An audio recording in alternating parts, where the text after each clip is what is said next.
autorité le chrétien est-il appelé à déployer dans ce monde? Comment peut-il se prémunir de la tentation de la toute-puissance ou des abus d'autorité?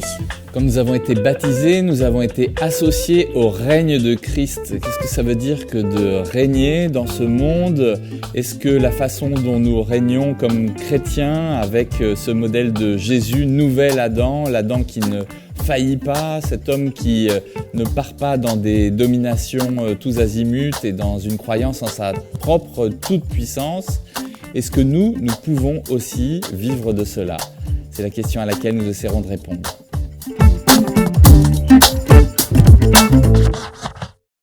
En matière d'autorité, on est souvent dans le pas assez ou dans le trop. Le pas assez parce que aujourd'hui, souvent, on se plaint du déficit, voire même de l'absence d'autorité dans les familles, dans l'éducation, etc.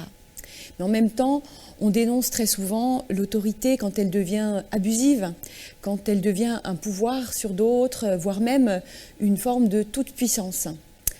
L'autorité est une question sensible pour nous tous. Et aujourd'hui, on voudrait revisiter les écritures bibliques pour essayer d'y trouver quelques repères pour comprendre quelle est la juste et bonne autorité que nous avons à déployer dans ce monde. Alors pourquoi finalement l'autorité aujourd'hui fait-elle peur? Pourquoi est-ce qu'elle est si souvent contestée? Effectivement, la question de l'autorité est remise en cause beaucoup par les Français. C'est une habitude. On a l'habitude d'avoir des messies français et puis de crucifier ou plutôt de leur couper la tête à ces messies, qu'ils soient des présidents, des rois ou des pasteurs, des prêtres, des dirigeants locaux. Et en fait, depuis le 19e siècle, avec l'arrivée de Marx, Nietzsche et Freud, eh bien, on a un questionnement très fort autour de la toute-puissance. Ces trois auteurs qu'on appelle les philosophes du soupçon, l'expression nous vient de Paul Ricoeur, ces trois philosophes en fait ont vraiment pointé l'idée qu'il fallait questionner l'ordre en place, et notamment avec des idéologies ou des prismes d'approche du réel qu'ils ont eu chacun. Alors Freud va nous dire, oui, il y a tout ce qui affleure dans le discours, tout ce qui est très lisible, mais il y a aussi des choses qui sont moins conscientes, voire inconscientes. Marx va dire, oui, on voit le capitalisme se mettre en place, mais en fait, la vraie lutte, c'est une lutte entre les classes, entre ceux qui possèdent la force de travail et ceux qui possèdent le capital. Et donc, il y a des réalités qui sont cachées. Nietzsche, lui, va aller plus loin en tant que bon fils de pasteur. Il va contester même cette toute-puissance de Dieu qui sert souvent d'argument pour les institutions, en particulier ecclésiales, pour dominer les uns et les autres. Donc depuis ce temps-là, et avec un plein essor de vulgarisation de cette contestation de la toute-puissance qui est venue au moment des révolutions de 68, eh bien, cet enjeu de la toute-puissance, des abus de pouvoir, de l'autorité qui glisse comme un pouvoir, voire comme de la puissance, voire pire comme de la toute-puissance, tout ça est extrêmement contesté. Alors je sais que ça a aussi eu un impact jusque dans la théologie et tu vas nous en parler. Alors effectivement, ces philosophies du soupçon, elles ont infiltré aussi la théologie chrétienne dans une critique des Écritures, dans une lecture toujours plus distancée des Écritures bibliques. Mais je crois que c'est surtout après l'expérience terrible de la Shoah, en fait, que on va très directement questionner la toute-puissance de Dieu avec cette question finalement très simple. Si Dieu est tout-puissant, comment a-t-il pu laisser faire? Si Dieu est tout-puissant, pourquoi la souffrance? Pourquoi la violence? Pourquoi les catastrophes naturelles? Finalement, si Dieu est tout-puissant, pourquoi le mal?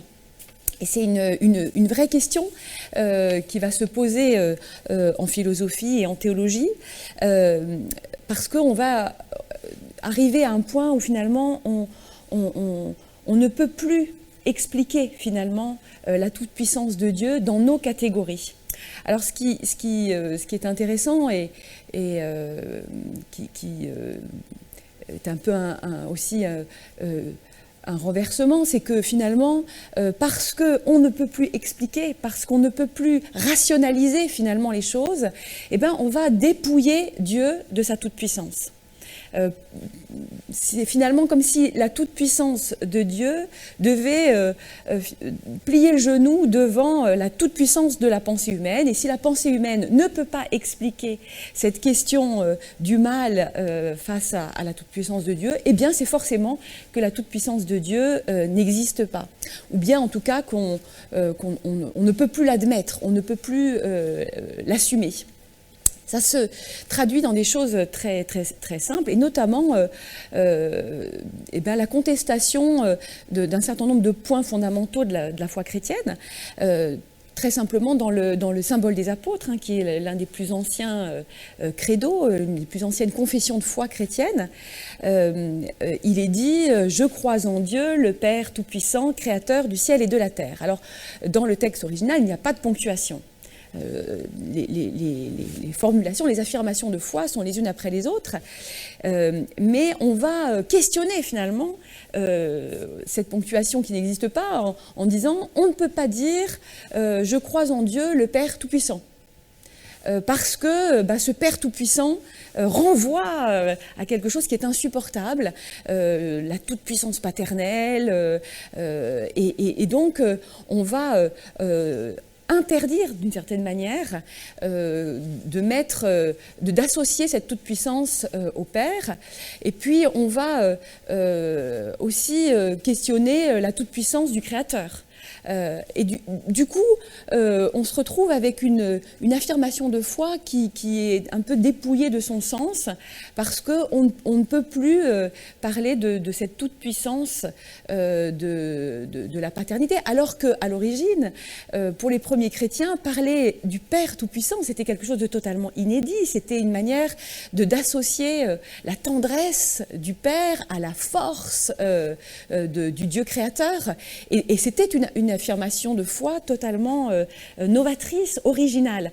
Donc c'est dommage parce que du coup, aujourd'hui, avec nos yeux à nous, avec tout ce que nous sommes, on fait un anachronisme, on a une critique anachronique de quelque chose qui était très intéressant sur le plan spirituel et sur le plan théologique. Et donc ça nous questionne sur notre manière aujourd'hui d'aborder cette toute-puissance de Dieu avec nos yeux à nous. Finalement, ce contre quoi se révoltaient nos philosophes du soupçon, c'était très certainement de voir que d'après eux, ce Dieu qu'on imaginait Père Tout-Puissant, ça n'était qu'une élaboration à partir du désir de certains pères terrestres de voir affirmer leur autorité, leur pouvoir, leur toute-puissance personnelle. Et donc ça a été vu comme une extrapolation des désirs humains que de se créer soi-même un Dieu qui soit tout-puissant. Malgré tout, cette contestation-là, et notamment celle qu'a exprimée Freud, a permis quand même de venir questionner cette propension de l'être humain, pas simplement de l'être humain masculin, mais souvent quand même, cette propension de l'être humain à se vouloir tout-puissant, à se croire sans limite. Et dans la Bible, en fait, on a une série de visages, de personnes qui nous sont présentés et qui finalement ont eu une difficulté à trouver leur place, trouver leur juste autorité. C'est la question qui est dès le début des Écritures bibliques parce que dès Genèse 1 et 2, l'être humain est revêtu d'autorité dans la création. Il n'est pas un animal comme les autres, il a été doté d'un esprit, il n'est pas créé exactement au même moment que les mammifères, il n'est pas créé selon les mêmes prérogatives, il est dit image de Dieu, il a la parole qui lui donne une autorité un peu équivalente à celle du Dieu créateur qui a tout créé par la parole. Et donc cet être humain, il est revêtu d'autorité avec un mandat de croître, multiplier, soumettre la création. Donc on voit qu'il a un rôle particulier, il est un peu comme un grand prêtre à l'intérieur du temple qu'est la création de Dieu, avec des prérogatives particulières. Effectivement, dans Genèse, au chapitre 1er, on peut relire les versets 26 à 28, Dieu dit « Faisons les êtres humains à notre image et qu'ils nous ressemblent vraiment, qu'ils commandent aux poissons dans la mer, aux oiseaux dans le ciel, aux animaux domestiques et à toutes les petites bêtes qui se déplacent sur le sol. » Alors Dieu crée les humains à son image et ils sont vraiment à l'image de Dieu. Il les crée hommes et femmes. Puis il les bénit en disant « Ayez des enfants, devenez nombreux, remplissez la terre et dominez-la. Commandez aux poissons dans la mer, aux oiseaux dans le ciel et à tous les animaux qui se déplacent sur la terre. » Donc il y a bien un mandat d'autorité, de soumettre, de commander, etc. Mais la domination, l'être humain ne doit pas l'exercer sur d'autres êtres humains. Et c'est là où on sent qu'il y a un problème qui peut arriver rapidement. Dès le chapitre 3, cette domination tordue va se mettre en place, puisque le Seigneur avait posé une limite à la puissance de l'humain qu'il venait de créer, en lui disant « tu peux manger de tout », ce qui pourrait le rendre tout puissant, sauf d'un arbre. Et comme par hasard, l'être humain va se faire arnaquer par le serpent, en allant consommer du fruit de cet arbre, fruit qui l'amènerait à la toute-puissance, puisque l'arbre s'appelle l'arbre qui permet de connaître ce qui est bien et ce qui est mal. Donc là, on serait vraiment comme des dieux, d'une certaine façon. Donc on voit que dans l'identité humaine telle qu'elle est définie par la Bible, il y a à la fois une autorité incroyable et en même temps, tout de suite est posé ce risque de se croire tout-puissant, de rentrer dans la toute-puissance. Donc le péché, en Genèse 3, tout simplement, c'est ce refus d'accepter la limite posée par Dieu à notre toute-puissance. C'est quelque chose qui va revenir beaucoup dans d'autres récits fondateurs du peuple d'Israël, en particulier pour ce qui est du peuple hébreu au moment de sa sortie d'Égypte. À peine est-il dans la liberté et plus sous le joug de Pharaon. Là aussi, il va pouvoir se croire tout-puissant et immédiatement, le Seigneur offre les 10 commandements comme une limite à ce sentiment de toute-puissance. Alors effectivement, tu évoques Pharaon, et c'est vrai que dans la Bible, on a plusieurs figures, on va dire des figures négatives, qui incarnent d'une certaine manière cette tentation de la toute-puissance. Et la première figure marquante, c'est celle de Pharaon, qui finalement se positionne comme Dieu et qui soumet le peuple de Dieu, le peuple d'Israël, dans un esclavage terrible. Mais il y a d'autres figures, et on voit tout au long des récits bibliques des figures de personnages qui incarnent cette toute-puissance des rois. Dans le Nouveau Testament, évidemment, il y a Hérode qui ne supporte pas l'idée qu'un autre roi que lui puisse arriver. On retrouve ces figures un peu comme une permanence de la tentation de la toute-puissance. Avec leur désir d'exterminer toute une génération, que ce soit Pharaon ou Hérode quand il apprend que Jésus est né. Et on va voir, pas simplement dans des héros négatifs comme Pharaon ou Hérode, mais aussi dans des héros qui sont vraiment des modèles pour la foi, des personnes qui vont avoir des difficultés avec cette question de l'exercice de leur autorité. Typiquement, le prophète Élie arrive dans un moment qui est complexe dans l'histoire d'Israël parce que le roi Akab a lâché prise par rapport à son autorité. Il a permis à son épouse Jézabel de laisser des divinités rentrer jusque dans le temple. C'est donc ces divinités, ce couple qu'on appelle Baal et Astarté. Donc non seulement cette reine Jézabel a pris beaucoup de place, mais en plus le culte étranger à celui des Israélites a pris de la place jusque dans le temple de Jérusalem. Et Élie va être sans cesse confronté à ce questionnement de son autorité. Il est remis en cause par Jézabel qui veut l'exterminer. Il va vivre des expériences de force et de faiblesse parce que de temps en temps il donne une parole, comme par exemple en annonçant qu'une sécheresse va s'approcher. Et puis du côté des prophètes de Baal et de Jézabel, on va dire mais finalement c'est Élie qui nous a amené la sécheresse. Non, il l'a juste prophétisé. Et donc il va être accusé pour sa parole, mis en grande faiblesse. au bord de la faim, de la famine, dans des expériences de grande précarité, et en même temps aussi régulièrement dans des moments où il va devoir exprimer la puissance de Dieu, notamment dans le fameux épisode où il va devoir faire un sacrifice. Il va même rajouter des difficultés à son sacrifice puisqu'il doit créer un sacrifice d'un taureau qui doit être consumé entièrement sur du bois. Il n'a pas d'allumettes ni de briquet, évidemment.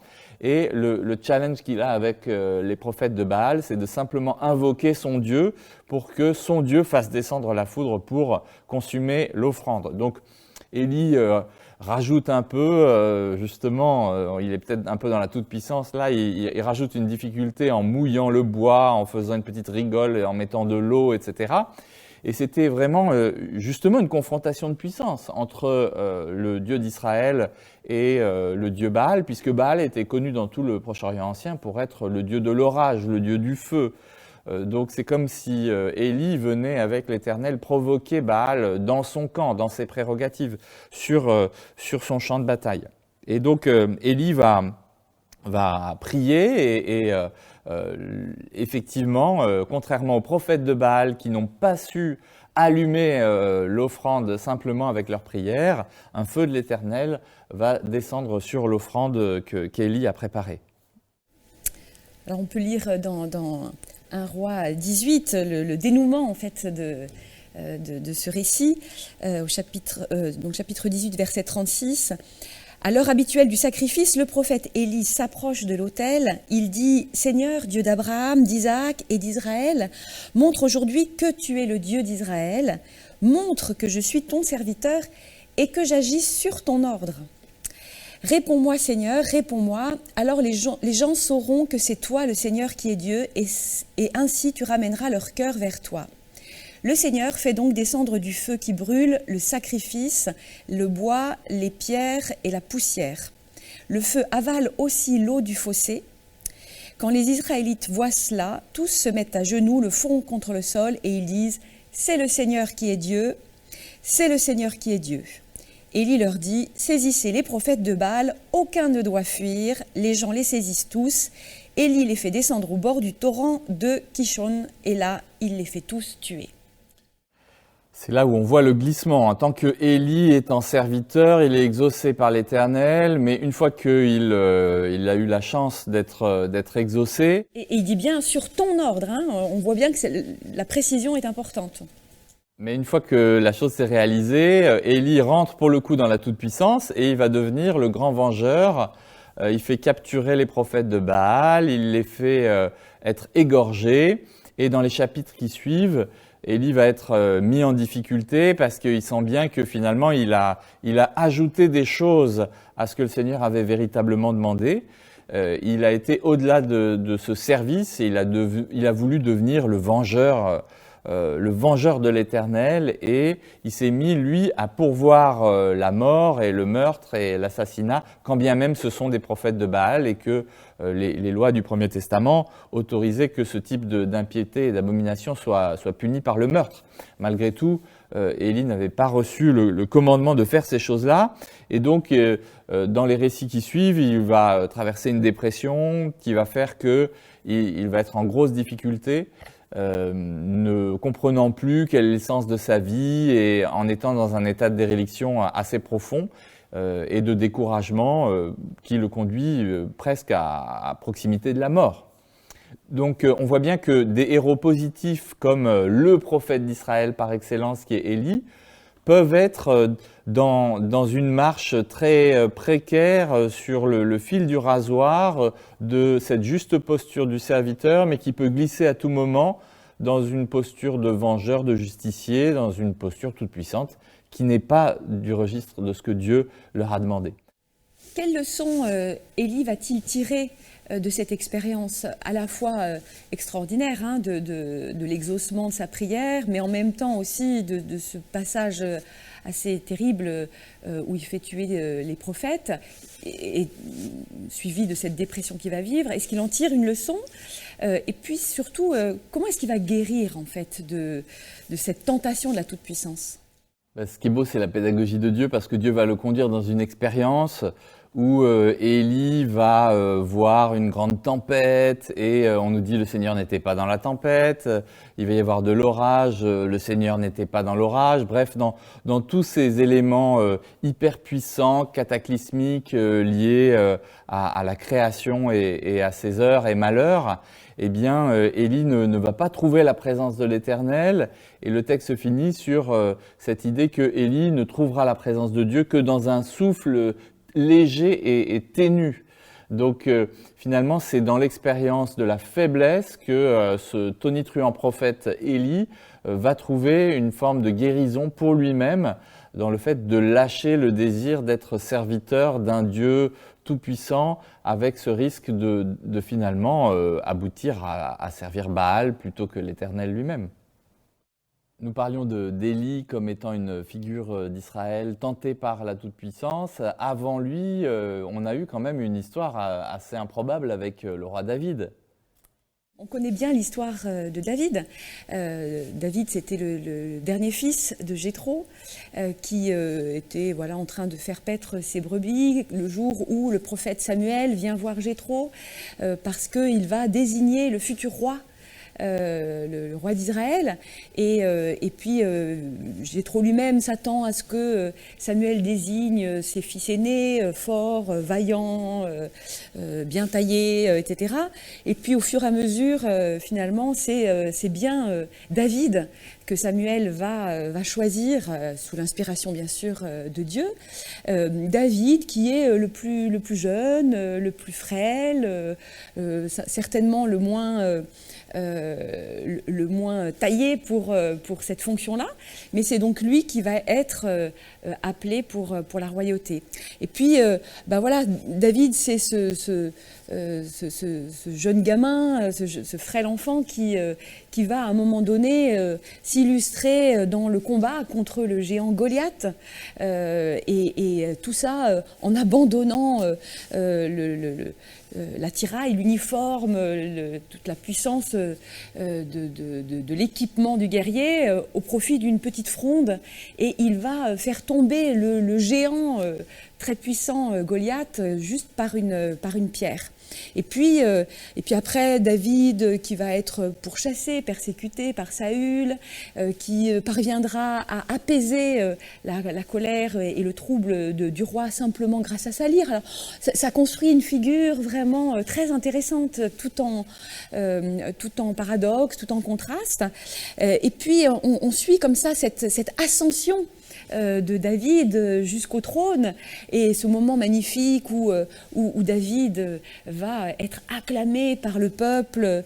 Il est déjà adulé pour ses exploits guerriers, mais il va vraiment être acclamé comme le roi d'Israël, et reconnu pour tous ses exploits. Et plus on avance donc dans l'histoire de David, plus on assiste à ce que j'appellerais l'irrésistible ascension de David. Alors c'est pas juste l'ascension sur le trône, on sent qu'il y a quelque chose qui monte en puissance dans son histoire, jusqu'à ce moment où l'histoire va basculer, parce que David va céder à la tentation de la toute puissance. Il est déjà au sommet de son autorité, de sa puissance, mais il va franchir une limite en se croyant d'une certaine manière tout-puissant.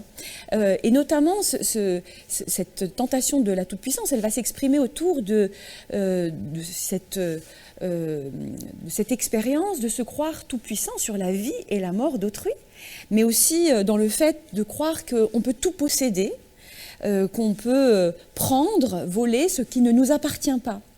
Alors c'est l'histoire au chapitre 11 et 12 du deuxième livre de Samuel, l'histoire de ce qu'on appelle l'adultère avec Bethsabée, mais c'est presque trompeur, dommage de réduire cette histoire entre David et Bethsabée au seul adultère. Parce qu'en réalité, quand on lit l'histoire, on voit bien que l'adultère n'est qu'un des péchés que va commettre David. Certes, il va s'approprier une femme qui est mariée, qui ne lui appartient pas. Lui-même a déjà je ne sais combien d'épouses.